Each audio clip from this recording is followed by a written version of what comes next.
तर राम राम मंडळी. आपल्या सूर्यदादालाही लवकर त्वरित फोन करून बोलवून घेतला. त्यांनी आमच्या आग्रहाच्या विनंतीला मान देऊन आल्याबद्दल त्यांचं फुल देऊन स्वागत केलं. मग मी घेतली गुंडगी. आता ह्याला तर आमच्याकडे गुंडगीच म्हणतात, तुमच्याकडे काय म्हणतात? मग तिला झटपट तापवून घेतली. तर आईला म्हणली देवपूजा करून घे तुळशीची. मग विठ्ठल कुमार छानशी पूजली आणि मग सूर्यदादावर ठेवले आम्ही शेणकुट. मग त्यांचा आता कार्यक्रमाचा छानसा सेटअप करण्यासाठी आम्ही त्याच्यावर थोडे निखारे टाक जा की फुललेला इस आणि मग तापवून ठेवलेली गुंडगी त्याच्यावर ठेवली. त्याच्यामध्ये त्याला पुजून हळदी कुंकू वाहून त्यात ओतले दूध आणि मग दूध वतू जायची मी वाट बघत होते आतुरतेनं, पण ते काय पटकन झालं नाही.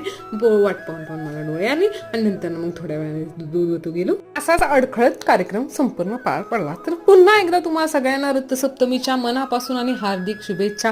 तुम्ही दूध वतू घालवलेच असेल, कारण आपली ती भारतीय संस्कृती आहे अशी मी आशा करते. तर राम राम मंडळी. आज माझं तुम्ही इथेच राम राम घ्यावा, शेवटचा नाही. उद्या भेटू पुन्हा.